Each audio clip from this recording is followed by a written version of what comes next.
Max DL 2.5. Black and Citron 2025 colorway.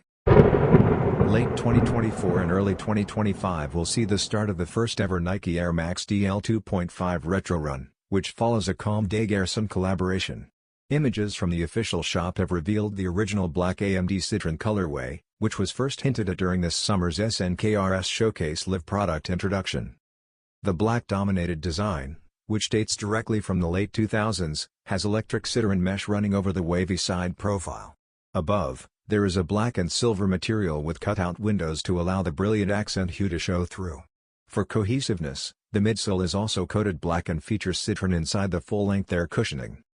Although Nike has not yet announced a specific release date, current trends point to the spring of 2025.